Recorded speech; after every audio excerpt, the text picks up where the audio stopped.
विद्यार्थ्यांना इयत्ता 9वी मराठी विषयामध्ये अभंगवाणी आपण अभ्यासली आहे। संत नामदेवांची ही अभंगवाणी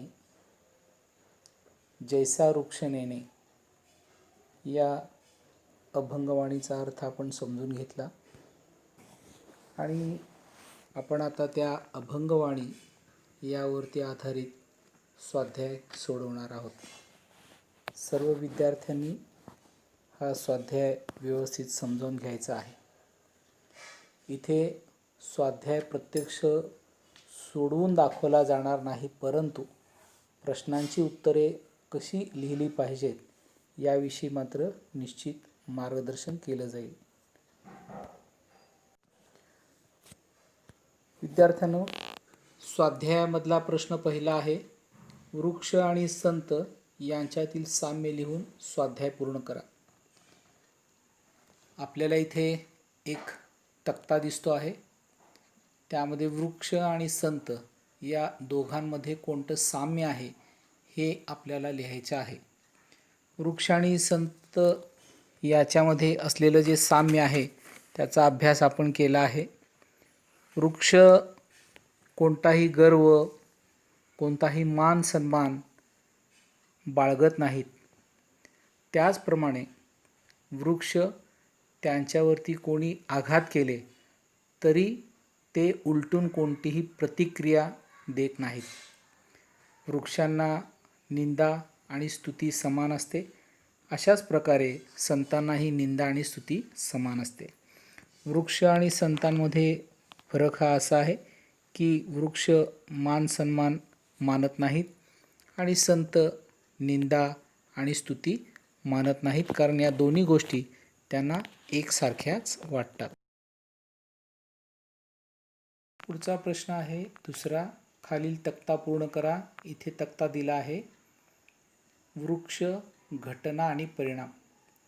एखाद्या घटनेचे वृक्षावर कोणते परिणाम होतात ते या ठिकाणी लिहायचे। वंदन केले, वृक्षावरती कोणते परिणाम होतात, तर वृक्षाला त्यामुळे कोणत्याही प्रकारचं सुख वाटत नाही आणि वृक्षाला घाव घातले तरीही वृक्ष कोणत्याही प्रकारची तक्रार करत नाही किंवा वृक्षावर घाव घालत असताना घाव घालणाऱ्यांना तो तोडू नका असेही म्हणत नाही। प्रश्न तिसरा जो आहे त्यामध्ये खालील विधानांपैकी सत्य विधान ओळखून लिहा। यामध्ये एकूण 4 विधाने दिलेली आहेत, अ, आ, इ आणि ई।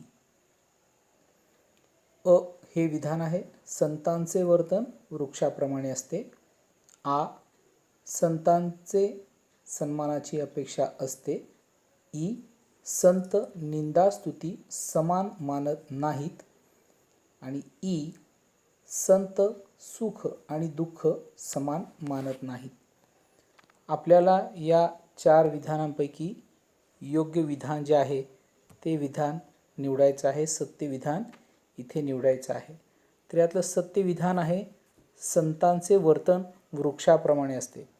हे विधान जे आहे ते आपल्याला पुन्हा लिहायचं आहे, कारण विधान हे पुन्हा लिहायला सांगितलेलं आहे। इथे आता प्रश्न चौथा आहे, खालील प्रश्नांचे समानार्थी शब्द लिहायचे आहेत। 3 शब्द दिलेले आहेत, त्यामध्ये पहिला आहे वृक्ष, दुसरा आहे सुख आणि तिसरा आहे सम। वृक्षाला समानार्थी शब्द झाड, सुखाला समानार्थी शब्द आनंद आणि सम याला समानार्थी शब्द सारखे। तर वृक्षाला याच बरोबर अजून तरु असा समानार्थी शब्द आहे। सुखासाठी मोद हा आणखी एक समानार्थी शब्द आहे आणि सम याच्यासाठी समान हा आणखी एक समानार्थी शब्द आहे। तर आपण या ठिकाणी समानार्थी शब्द जे आहेत व्यवस्थित लिहायचे आहेत। प्रश्न 5वा जो आहे तो काव्य सौंदर्य आहे। 2 प्रश्न विचारलेले आहेत यामध्ये। अथवा कोणी प्राणी येऊनी तोडिती तयान म्हणती छेदू नका या काव्यपंक्तीचा तुम्हाला समजलेला अर्थ सांगा असा प्रश्न आहे. तर इथे उत्तरामध्ये आपल्याला लिहिण्याचं आहे की वृक्षाला मान अपमान या दोन्ही बाजू समान आहेत. त्याचप्रमाणे कोणी वृक्षाची पूजा केली किंवा कोणी वृक्षावरती घाव घातले तरी वृक्षाला या दोन्ही गोष्टी समान आहेत. वृक्ष कोणत्याही प्रकारची तक्रार करत नाही. हा आपल्या पहिल्या प्रश्नाचा उत्तराचा भाग आहे. तर त्यातला ब जो आहे तो निंदा स्तुती सममानिती जे संत पूर्ण धैर्यवंत साधू ऐसे या काव्यपंक्तीतील विचार सौंदर्य स्पष्ट करा असा हा प्रश्न आहे. तर निंदा आणि स्तुती जी आहे ती संतांना समान आहे. कोणी निंदा केली किंवा कोणी स्तुती केली तर संतांच्या जीवन व्यवहारावरती त्याचा कोणताही परिणाम होत नाही.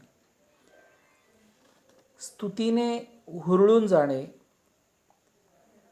दुःखाने खचून जाणे या सर्व गोष्टी सामान्य माणसाच्या जीवनामध्ये घडतात. परंतु संत या पलीकडे गेलेले असतात. हे पलीकडे जाण्याचं धैर्य त्यांच्यामध्ये असतं. त्यामुळे संतांना आपण धैर्यवंत असं या अभंगामध्ये म्हटलेलं आहे. पुढचा प्रश्न आहे अभिव्यक्ती. या प्रश्नामध्ये प्रस्तुत अभंगातून संतांना दिलेल्या वृक्षाच्या उपमेसंदर्भात तुमचं मत स्पष्ट करा असा प्रश्न आहे. तर या अभंगामधून संतांना वृक्षाची उपमा जी दिली आहे ती कशा प्रकारे सार्थ ठरते हे आपल्याला आपल्या प्रश्नाच्या उत्तरामध्ये व्यक्त करायचं आहे. वृक्षांना मान सन्मान नसतो. वृक्षांना पूजा अर्चा कोणी केली तरी त्यांना गर्व होत नाही, अभिमान वाटत नाही किंवा हुरळून जात नाहीत. त्रास देणाऱ्यांना सुद्धा ते कोणत्याही प्रकारे आपली तक्रार त्यांच्यासमोर मांडत नाहीत. तर ही जी वृक्षांची बाजू आहे तर ती महत्त्वाची अजून यासाठी आहे की वृक्षावरती कोणी घाव घातले तरी वृक्ष त्याला सावलीच देतो. तरी वृक्ष त्यांना फळेच देतो, फुले देतो, आनंद देतो.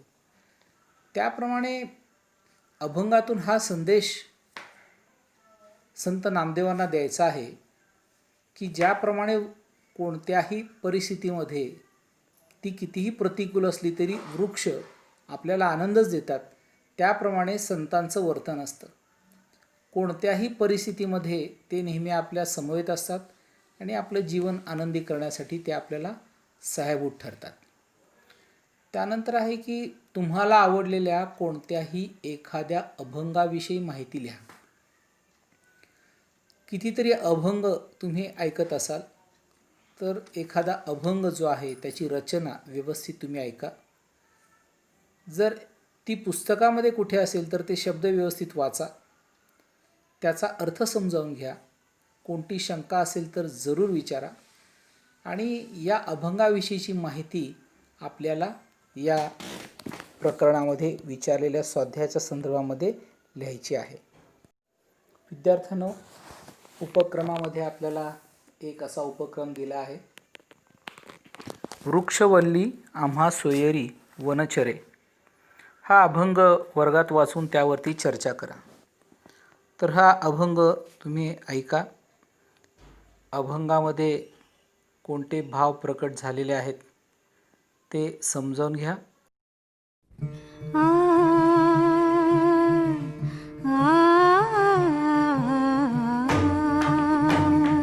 वृक्षवल्ली आम्हा सोयरी वनचरे, वृक्षवल्ली आम्हा सोयरी वनचरे, वृक्षवल्ली आम्हा सोयरी वनचरे, वृक्षवल्ली आम्हा सोयरी वनचरे.